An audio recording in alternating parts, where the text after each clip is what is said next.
Hello, good afternoon. Ratheesh Parappanangadi. ഇത് നല്ലൊരു വരാൽ കറിയും വരാൽ ഫ്രൈ ആണ് കേട്ടോ നമ്മൾ വീഡിയോ വരുന്നത്. ഇത് ഇന്നലെ നമ്മളൊരു സുഹൃത്ത് കൊണ്ടു തന്നതാണ്. അപ്പോൾ ചൂണ്ടൽ കുടുങ്ങിയിട്ട് ഇന്നലെ തന്നെ ആൾ ഡെഡായിട്ടുണ്ട്. അപ്പോൾ നേരെ ഫ്രിഡ്ജിൽ കയറ്റിയായിരുന്നു. ഫ്രിഡ്ജിൽ കയറ്റിയപ്പോഴാണ് ആളൊരു വിറക് പോലെ ആയിപ്പോയി. പിന്നെ എല്ലാവരും കുറേ ആളുകൾ വീഡിയോ ചോദിക്കുന്നത് എന്താണ് വരാലിൻ്റെ മേലിൽ മണ്ണ് ഇങ്ങനെയാണ്. അതെന്തിനാ അറിയും മണ്ണിടുന്നത്? എന്നാലേ നമുക്ക് പിടുത്തം കിട്ടുള്ളൂ. അല്ലെങ്കിൽ വഴുക്കി കളിക്കും. മണ്ണിടാതെ നമുക്ക് പിടിക്കാൻ കഴിയില്ല. ഒന്ന് വെണ്ണൂറ് അല്ലെങ്കിൽ മണ്ണ്, അത് നിർബന്ധമാണ്. 2-3 ആളുകൾ വീഡിയോയിൽ ചോദിച്ചു എന്തിനാണ് ഇങ്ങനെ മണ്ണിടുന്നത്. അപ്പോൾ അത് അവർക്ക് വേണ്ടി പറഞ്ഞു തരാണ്. നമ്മൾ പിന്നെ കഴുകി കഴിഞ്ഞാൽ നമ്മൾ ഉള്ളിലേക്ക് മണ്ണാവണില്ലല്ലോ. ഓക്കെ, ഗ്രിപ്പിന് വേണ്ടിയിട്ടാണ് കേട്ടോ മണ്ണിടുന്നത്. അത് ചോദിച്ചാൽ അറിയാത്ത ആൾക്കാർക്കൊന്ന് പറഞ്ഞു തരാണ്. അച്ഛൻ തന്നെയാണ് ഫുൾ കുക്കിംഗ് എന്ന് വൈഫാണ് കേട്ടോ. അപ്പോൾ കട്ടിങ് കുറച്ച് പ്രയാസമുള്ള കാര്യമാണ്. മുറിച്ചെടുക്കാനും ചെതമ്പരൊക്കെ നന്നായിട്ട് കളയണം, എന്നാലേ വരാൽ സെറ്റാവുള്ളൂ. ഇതിപ്പോൾ എത്ര ഉണ്ടാവും നിങ്ങളെ കാഴ്ചയിൽ? എത്ര ഉണ്ടാവും? എത്ര കിലോ ഉണ്ടാവും നിങ്ങളെ കാഴ്ചയിൽ? അതൊന്ന് കമൻറ്റ് ചെയ്യണം കേട്ടോ. ഒന്ന് ജസ്റ്റ് കമൻറ്റ് ചെയ്യണം കേട്ടോ. അപ്പോൾ നേരെ പിന്നെ ഇനി കട്ടിങ് ആണ്. 3 കട്ട് ചെയ്ത് ഇങ്ങനെ കുറച്ച് വാലും തോലും ഒക്കെ എടുത്ത് നമ്മൾ തൊലി ഉരിയല്ല കേട്ടോ. നിങ്ങളൊക്കെ എങ്ങനെ തൊലി ഉരിഞ്ഞിട്ടാണ് വരാലെടുക്കുക? നമ്മൾ തൊലി ഉരിയാതെ ആണ് കട്ട് ചെയ്യല്. തൊലി ഉണ്ടാകുമ്പോൾ അതിൻ്റെ ഒരു ടേസ്റ്റ് വരുള്ളൂ. ഫ്രൈ ഒക്കെ ചെയ്താൽ സൂപ്പറായിരിക്കും. എന്നിട്ട് സ്ലൈസായിട്ട് കട്ട് ചെയ്ത് ഇങ്ങനെ ബ്ലേഡ് പോലെ എടുക്കണം. അപ്പോൾ അതിങ്ങനെ പൊള്ളിച്ചെടുക്കാൻ കഴിയുള്ളൂ നമുക്ക് വെളിച്ചെണ്ണയിൽ ഇട്ട് കഴിഞ്ഞാൽ. പിന്നെ അതുപോലെ തന്നെ കറി ഇന്ന് പ്രത്യേകത ഉണ്ട്. കുടംപുളി ഇട്ട് വെക്കാനാണ് പ്ലാനിട്ട്. കുടംപുളിയിൽ ബ്രാൽ കറി പറഞ്ഞു കഴിഞ്ഞാൽ അതൊരു വേറെ ലെവൽ തന്നെയാണ് മക്കളെ. അത് കഴിച്ചവർക്ക് മാത്രമേ അതിൻ്റെ ടേസ്റ്റ് അറിയുള്ളൂ. അങ്ങോട്ട് തിരുവനന്തപുരം തെക്ക് ഭാഗത്തേക്കൊക്കെ അച്ഛൻ്റെ നാട്ടിലൊക്കെ ഫുള്ള് കുടംപുളി ഉപയോഗിക്കുള്ളൂ. പിന്നെ നമ്മൾ RCMൻ്റെ ഒരു സെയിൽ തുടങ്ങിയിട്ടുണ്ട്. ഓയിലൊക്കെ തവിടെണ്ണ കാര്യങ്ങളൊക്കെ ഉണ്ട്. ആവശ്യമുള്ളവർ ബന്ധപ്പെടുക. നമ്മൾ അത് തന്നെയാണ് ഉപയോഗിക്കൽ. വീട്ടിൽ സ്റ്റോക്ക് ഉണ്ടാവും. 238 രൂപയാണ് ഒരു ലിറ്ററിന് വരുന്നത്. ഒരുപാട് ഗുണങ്ങൾ അതിലുണ്ട്. കൊളസ്ട്രോൾ ഇല്ല. അപ്പോൾ അതിൻ്റെ ആവശ്യം ഉണ്ടെങ്കിൽ നമ്മളായിട്ട് കോൺടാക്ട് ചെയ്യാം. അതിൻ്റെ പരസ്യം കാര്യങ്ങളൊക്കെ ചെയ്യുന്നതാണ്. അപ്പോൾ മീനിലേക്ക് പോകാൻ നമ്മൾ RCMലേക്ക് പോയി. അപ്പോൾ നേരെ നല്ലോണം കഴുകിയെടുക്കുക. നല്ല കഴുകി നല്ല വൃത്തിയാക്കുക. അതൊരു 1, 2, 3, 4 വട്ടം അങ്ങോട്ടും ഇങ്ങോട്ടൊക്കെ നല്ല കഴുകി ക്ലീൻ ആക്കണം. ഒക്കെ പിന്നെ അച്ഛൻ തന്നെ റെഡി ആക്കും മൊത്തം. ഇത് വേണ്ട, മൊത്തം കഴുകി നല്ല ക്ലിയർ ചെയ്തതിൻ്റെ ശേഷം നമ്മൾ ബാക്കി പ്രോഗ്രാമിലേക്ക് പോവുള്ളൂ. അത് കല്ലുപ്പൊക്കെ ഇട്ട് ഒരുപാട് പ്രയാസമുണ്ട്. അപ്പോഴേക്കൊക്കെ റെഡി ആയതാ വൈഫ് ഇതാ കറിയിലേക്കുള്ള കണ്ടൻറ്റുകളൊക്കെ സെറ്റ് ചെയ്ത് ഇതാ ചട്ടിയിലാണ് വെച്ചിരുന്നത്. ചട്ടി ചൂടായി കൊണ്ട് നിൽക്കുകയാണ്. അപ്പോൾ നല്ല മസാല ഉണ്ടോ? അതാ മസാല നല്ല കളറിൽ ദമ്മിന് ഇരിക്കുന്നുണ്ട്. ഇനി അതിലേക്ക് നമുക്ക് ഇടണ കാര്യം മാത്രമേ ഉള്ളൂ. ഞാൻ പിന്നെ ഒന്ന് ചുരുക്കിയതാണ്. ഞാൻ എല്ലാം ഉള്ളി കട്ട് ചെയ്യണോ അതൊക്കെ വേണ്ട വെച്ചിട്ട്. അപ്പോൾ അങ്ങനെ ഓരോ പീസീച്ച് എങ്ങനെ ഇട്ടുകൊടുക്കുക ചെയ്യാം. കറണ്ടില്ല, അതാണ് നമ്മൾ വീഡിയോയ്ക്ക് ക്ലാരിറ്റി ഉള്ളൂ. ടോർച്ച് അടിച്ചിട്ടാണ് നമ്മൾ എടുക്കുന്നത്. കിച്ചണിൽ കറണ്ട് ഇല്ലാത്തതുകൊണ്ട് ഇൻവെർട്ടർ ഇങ്ങോട്ടേക്ക് കണക്ഷൻ ഇല്ല കിച്ചണിലേക്ക്. അപ്പോൾ അതിലേക്ക് മാക്സിമം പീസുകൾ നമ്മൾ കറിക്കായിട്ട് വെച്ചത് ഇടുക.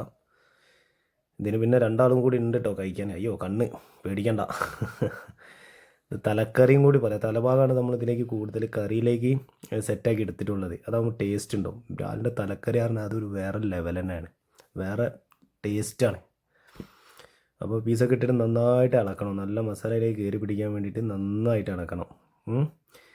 ഇളക്കി കഴിഞ്ഞിട്ട് ഈ കറി പറഞ്ഞാൽ വൈഫ് ഉണ്ടാക്കിയാണ്. അടിപൊളിയായിരുന്നു കേട്ടോ. കഴിക്കുമ്പോൾ സൂപ്പറായിരുന്നു. നമ്മളൊന്നും പറയാനില്ല. അതിലേക്ക് അഭിപ്രായങ്ങൾ പറയാനില്ല.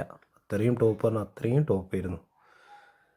അപ്പോൾ ഏകദേശം സെറ്റായി, കറി സെറ്റായി. ഇതിപ്പോൾ നമ്മൾ ഫ്രൈ ചെയ്യാനുള്ള കുറച്ച് പീസ് എടുത്തുകൊണ്ട് ഇതിലേക്ക് സെറ്റാക്കി വെച്ചിരിക്കുകയാണ്. മസാലയൊക്കെ തേച്ച് ഒരു 3/4 മണിക്കൂർ 1 മണിക്കൂർ മസാല അതിൽ പിടിച്ച് കഴിഞ്ഞാലേ നമുക്ക് അതിൻ്റെ ടേസ്റ്റ് വരുള്ളൂ. അപ്പോൾ അതിന് വേണ്ടിയിട്ട് ഇതാ മസാലയൊക്കെ ഉപയോഗിച്ച് സെറ്റാക്കി വെച്ചിരിക്കണം.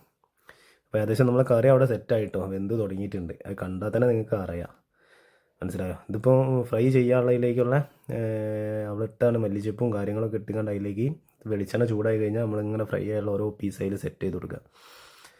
അതുകൊണ്ട് വറുത്ത് വരുമ്പോൾ ഒരു ടേസ്റ്റ് വേറെ തന്നെയാണ്. കറി റെഡി ആയിക്കണം കേട്ടോ. കറി ഇതാ ഫുള്ള് സക്സസ് ആയിതാ നല്ല അടിപൊളിയായിട്ട്. ആ പുകയൊക്കെ പോകണുണ്ടോ? എന്താ അല്ലേ? അങ്ങനെ കാണുമ്പോൾ തന്നെ നമുക്കൊരു മനസ്സിനൊരു കുളിരാണ്. നല്ല സ്മെല്ലാണ്. ആ കറി മാത്രം മതി, ഇതിന് കഷ്ണം വേണ്ട. നമുക്ക് ചോറ് തിന്നാനും.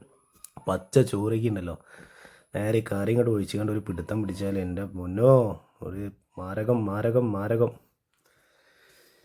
നമ്മളെ ചാനലൊക്കെ ഒന്ന് എല്ലാവരും ഫോളോ ചെയ്ത് കൂടിയിട്ട് അതേപോലെ ഒരുപാട് വീഡിയോസ് വരാറുണ്ട്. അപ്പോൾ ഞാനത് കറി ഒന്ന് ലൈവായിട്ട് ഫുള്ള് സെറ്റായതിന് ശേഷം നിങ്ങളേക്ക് ഒന്ന് കാണിച്ചു തരാണ്ടോ. ആ കളർ കണ്ടോ? നാടൻ ചേരുവകൾ മാത്രമേ ചേർത്തിട്ടുള്ളൂ. നമ്മൾ കളറോ പൗഡറോ അങ്ങനത്തെ ഒന്നും ചേർത്തിട്ടില്ല. അപ്പോൾ ഇതാ കറി ഇതാ സെറ്റായിട്ടുണ്ട്. അടിപൊളി പറഞ്ഞാൽ അടിപൊളി. കുടംപുളി ഉണ്ടോ? കുടംപുളിയും എല്ലാം ഇട്ട് പുളി. പിന്നെ വായിലിങ്ങനെ വെള്ളം ഊറിട്ടെ ചോറാണ്ട് തിന്നാനേ വിചാരിച്ച് നേരം വഴുകി നേരത്തായി നേരം വഴുകല്ല നേരത്തായി. 12:30 തന്നെ ഫുഡ് കഴിക്കാനുള്ള പരിപാടിയാണ്. വേറെ വഴിക്കൊക്കെ പോകാണ്ട്. അപ്പോൾ 12:30 തന്നെ ഫുഡ് ആക്കുക. കുടംപുളി ഉണ്ട് അവിടെ ഇളകി കളിക്കുന്നു. ഫുള്ള് സെറ്റാണ് കേട്ടോ. കറി അടിപൊളിയാണ്, ഒന്നും പറയാനില്ല. മാരകം, അതിമാരകം. ആ പുകയൊക്കെ ഇങ്ങനെ പോകുമ്പോണ്ടല്ലോ എൻ്റെ പൊന്നോ, ആ ടേസ്റ്റ് നമ്മൾ വായിലിങ്ങനെ കപ്പലും മറ്റേ ബോട്ടും ഒക്കെ പാടെ ഓടുക എന്ന് പറഞ്ഞില്ല. ഒരുമിച്ച് ഓടിയാൽ എന്താ അവസ്ഥ? അങ്ങനത്തെ ഒരു അവസ്ഥയിലാണ് അപ്പോൾ നിൽക്കണേ. അപ്പോൾ ഇനി ഒന്നും നോക്കി നിന്നിട്ട് കാര്യമില്ല എന്നാണ് തോന്നുന്നത്. നേരെ ഫുഡ് കഴിച്ചാലോ എന്നിങ്ങനെ ഒരു പ്ലാന് മനസ്സിൽ. ഇത് കണ്ടിട്ട് നുണ വരണേ. പിന്നെ നമുക്കൊന്ന് ഫുഡിലേക്ക് രാവിലെ കുട്ടികൾക്ക് രസം ഉണ്ടാക്കിയിരുന്നു കേട്ടോ. കറി ഇതാ സെറ്റ് ചെയ്ത് മേശ കൊണ്ട് രസം ഉണ്ടാക്കിയിരുന്നു. അപ്പോൾ നമ്മൾ രസം എൻ്റെ ഒരു ഫേവറേറ്റാണ്. രസം ഫേവറേറ്റ് എന്നല്ല, എല്ലാവരും കഴിക്കണം രസം. രസം നല്ലതാണ്, നമ്മുടെ ശരീരത്തിന് കുടലിന് വയറിനൊക്കെ നല്ലതാണ്. നല്ല ദഹനം ഉണ്ടാവും. കറക്റ്റ് രസം ഉണ്ടാക്കണ പോലെ ഉണ്ടാക്കിയാൽ നല്ല രസം ഉണ്ടാവും.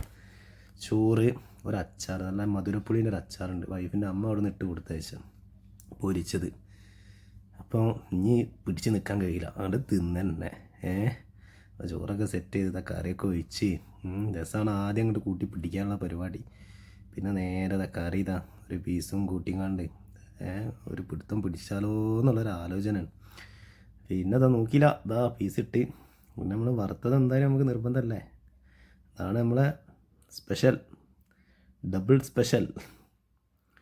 അപ്പോൾ ഒരു വറുത്ത പീസും കൂടി അങ്ങനെ ഇട്ട് നേരെ നോണങ്ങനെ നിൽക്കണില്ല കഴിക്കാനുള്ളത്. നിങ്ങളൊക്കെ ഫുഡ് കഴിച്ചോ? ആരും ഉണ്ടോ ഫുഡ് കഴിക്കാതെ? നമ്മളവിടെ ഉള്ള ആരെങ്കിലും ഉണ്ടെങ്കിൽ പോരിട്ടാ. നല്ല ടേസ്റ്റാണ് മക്കളെ.